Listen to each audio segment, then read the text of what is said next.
அடியேன் மன்னார்குடி ஸ்ரீனிவாசன் பேசுகிறேன். தாசன் அடியேன். எம்பெருமானை பற்றி பல கவிதைகள் என்னால் தெரிஞ்ச தமிழில் எழுதியிருக்கேன்.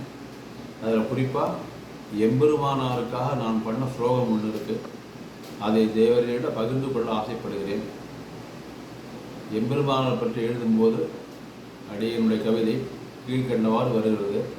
தாமரைத்தாளும் தளிர்புரை மேனியும் தங்கமென உடலும் மாணவன் கதையென மானுடல் போலவும் கனத்த மருங்கழுகும் தூய இடபலம் தோன்றி விடுகின்ற முப்பொறி நூலழகும் பூர்வர்கள் வாக்கை புவியில் பரப்பிய பூமரச் செவ்விதழும் காவிய நாயகன் இடையில் மேவிய செந்நிற உடையழகும் இத்தனை அழகுடன் இதிராசன் என் இதயத்தோடு உள்ளதால் இல்லை எனக்கெதிர் இல்லை எனக்கெதிர் இல்லை எனக்கெதிரே.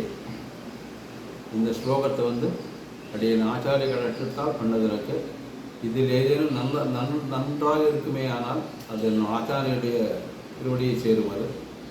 ஏதேனும் தவறு இருந்தால் அது அடியனுடைய மந்தமதியை வெளிப்படுத்தும். அப்படி இருந்தால் பொறுத்தலுற அடியன் தாசன் ஸ்ரீனிவாசன்.